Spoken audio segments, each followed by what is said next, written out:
जाने कितने दुख झेले हैं, जिन पर केसेस तक चलते हैं। ज़मीन पर वो केंद्र सरकार को ललकारते हैं, ज़मीन पर ग्रास रूट पर वो राज्य सरकार का पर्दाफाश करते हैं, इनकी गलत नीतियों का पर्दाफाश करते हैं।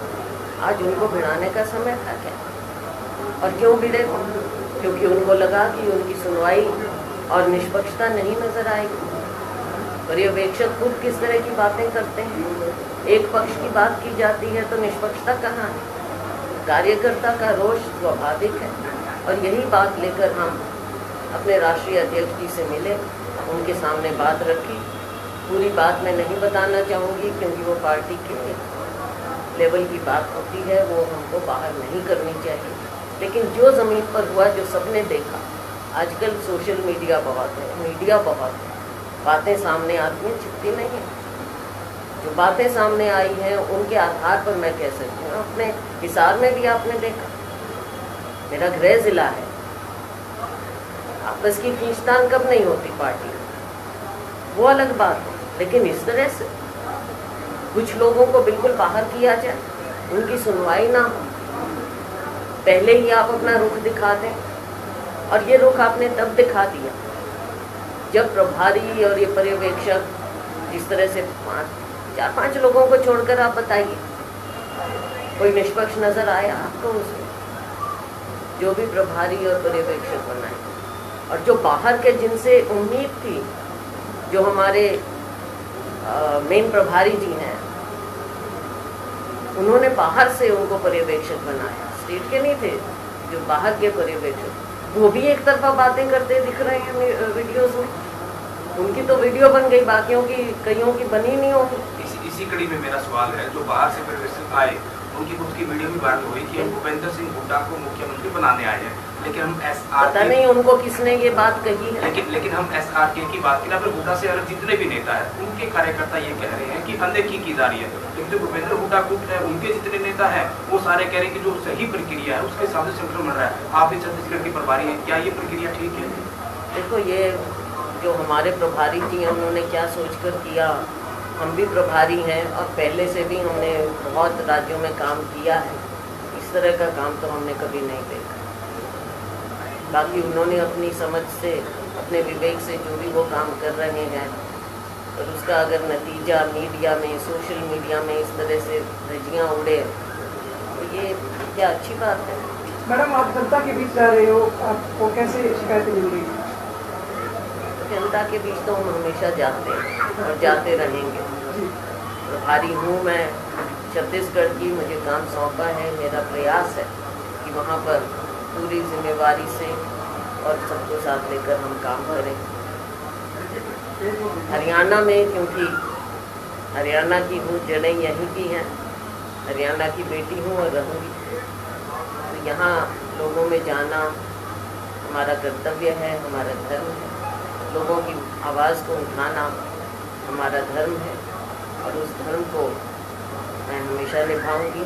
लोगों की जो बात है वो हम अपनी हाईकमांड तक भी पहुंचाते हैं और लोगों की बात उठाना भारतीय जनता पार्टी और जजपा की और केंद्र की सरकार, जो भाजपा की सरकार है, मोदी जी की सरकार है, जुमलेबाजी की सरकार है, झूठ के आधार की सरकार है, उसका पर्दाफाश करना भी अपना कर्तव्य हम समझते हैं। लोगों के प्रति, पार्टी के प्रति, हमारे नेताओं के प्रति, राहुल गांधी जी और खड़गे जी के प्रति, हमारी विचारधारा के प्रति हमको अपना फर्ज निभाना है। अगर इस चीज़ में हम कहीं कमज़ोर होते हैं तो क्या हम लोगों की लड़ाई लड़ पाएंगे? एक और दोस्ती और दूसरी ओर फिर लोग हम पर विश्वास कैसे करेंगे? क्या हमने केवल अपनी राजनीति करनी है? हरियाणा के लोग अब मैं और मेरा की राजनीति नहीं, उनको चाहिए कि उनकी आवाज़। और पहले हमने केंद्र में भारतीय जनता पार्टी की सरकार को बाहर करना है। लोकसभा का चुनाव है, हमने पार्टी को नीचे मजबूत करना है, लोगों की इच्छा के मुताबिक हमने पार्टी को आगे लेकर जाना है। ऐसा तो नहीं कि हम मोदी जी को ललकारने के लिए केवल राहुल गांधी जी और खड़गे जी पर छोड़ दें, प्रियंका जी पर छोड़ दें। और हम दोस्तियां निभाएं, लोग कैसे विश्वास करेंगे? मैम, पार्टी में अनुशासन एक बहुत बड़ी चीज़ होती है। अगर हम आप लोगों की बात करें हुड्डा से अलग, तो कभी नहीं सुना आपके मुंह से इस तरह की बातें। हालांकि कार्यकर्ता वो बोलते हैं, लेकिन भूपेंद्र सिंह हुड्डा ने साफ साफ ये कहा करनाल में भी कि मैं ही मुख्यमंत्री का दावेदार हूँ। लेकिन एक तरफ कहते हैं कि हाईकमान तय करेगा, तो कैसे देखें चीज़ों को? आप कह रहे हो मैं और मेरा।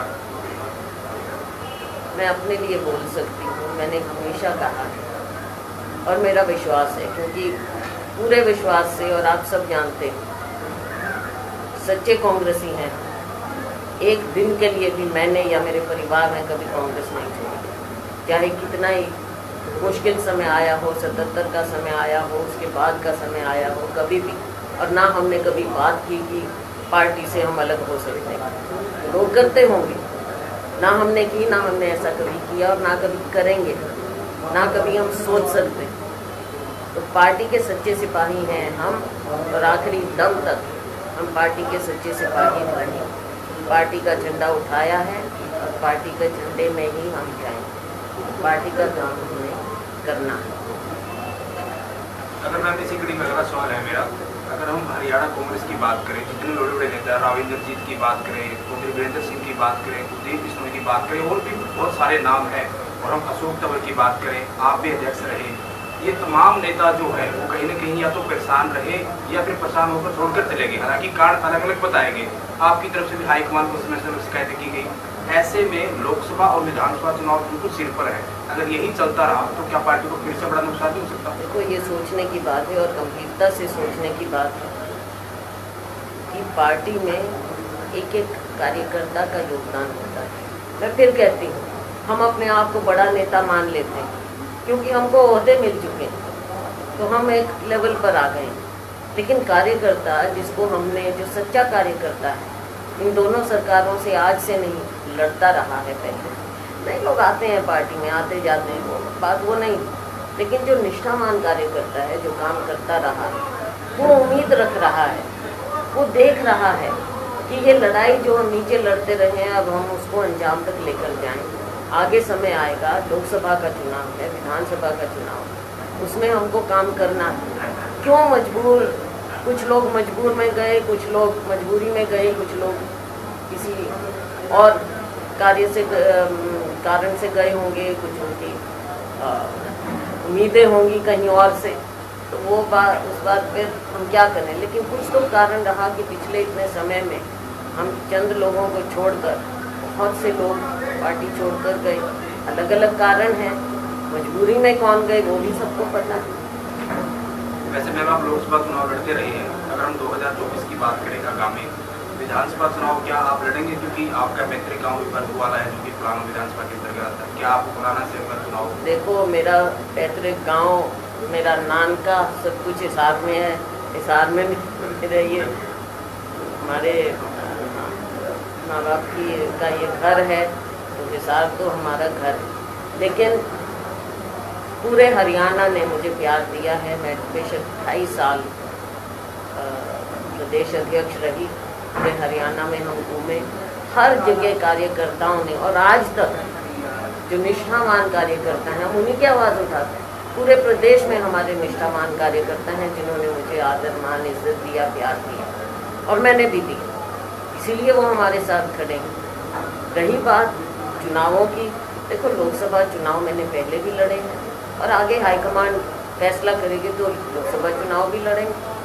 लेकिन उसके बाद विधानसभा चुनाव आना है, फैसला हाईकमान ही करती है। लेकिन बिल्कुल मेरी इच्छा है कि विधानसभा चुनाव भी इस बार हमने लड़ना है। कहाँ से लड़ेंगे वो समय बताएगा। कुमारी शैलजा जी, आप प्रभारियों, जिलाध्यक्षों की नियुक्ति के लिए जो प्रभारी बनाए गए थे, उन्होंने ईमानदारी से काम नहीं किया। इसको लेकर के आप राष्ट्रीय अध्यक्ष खड़गे जी से मिले, इसको लेकर के दीपक बाबरिया जी नाराज बताए जाए। उनकी नाराज़गी किसके प्रति है मुझे नहीं मालूम। शायद उनकी नाराज़गी उन लोगों के प्रति होगी जिन्होंने निष्पक्षता से काम नहीं किया। हमारा तो फर्ज था। देखो, जो रिपोर्ट्स आई हमारे पास और मीडिया के माध्यम से, सोशल मीडिया के माध्यम से, जो आपने भी देखा, हमने भी देखा, तो उसके बारे में हाईकमान को अवगत कराना हमारा फर्ज भी था। और बाबरिया जी से भी बार बार बात होती रहती थी, ऐसा नहीं। ये भी कयास लगाए जा रहे हैं कि आपके जो गृह जिले हैं उनमें जो जिलाध्यक्षों की नियुक्ति पे रोक लगी हुई है। मुझे इस बारे में मालूम नहीं, मुझे नहीं। मेरा अंतिम सवाल है मेरा, अगर हम बात करें आपके प्रभारी, जब आप छत्तीसगढ़ से आप प्रभारी हैं, लेकिन हरियाणा कांग्रेस की अगर हम बात करें, जिस तरीके के कार्यक्रम हरियाणा कांग्रेस के बनते हैं, एज ए प्रदेश मुद्देवान की बात कर रहा हूँ, क्या आप उनको सही मानते हैं? जितने भी कार्यक्रम हो रहे हैं, सही गलत की बात नहीं है। वो कार्यक्रम कब होते हैं, क्या होते हैं, अकेले उदयभान जी को मैं क्या बोलूँ, अकेले उनको क्या बोल सकते। इस प्रकार से हरियाणा में कांग्रेस पार्टी कहाँ से चल रही है, कौन चला रहा है, सबके सामने है बात। पिछले दिनों हिसार में भारत जोड़ो यात्रा की वर्षगांठ मनाई गई, जिसमें 2 धड़ों में एक यात्रा निकल गई, एक हुड्डा पक्ष और एक आपके पक्ष है, तो इसको लेकर क्या कहते हैं? हमारा क्या पक्ष है? कांग्रेसियों का जो सच्चे कांग्रेसी हैं वो अपने हिसाब से, अगर उनको लगा कि उनकी कहीं पूछ नहीं है, उनको आदर मान नहीं मिल रहा, लेकिन राहुल गांधी जी के साथ वो जुड़े हुए हैं, या तो राहुल गांधी कुछ समय पहले हिसार में पोस्टर पॉलिटिक्स देखने को मिली कि कांग्रेस भवन के बाहर लगे आपके पोस्टर ऊपर किसी दूसरे नेता का पोस्टर चिपका दिया गया और उसको शायद मेरे ख्याल से रात भर में ही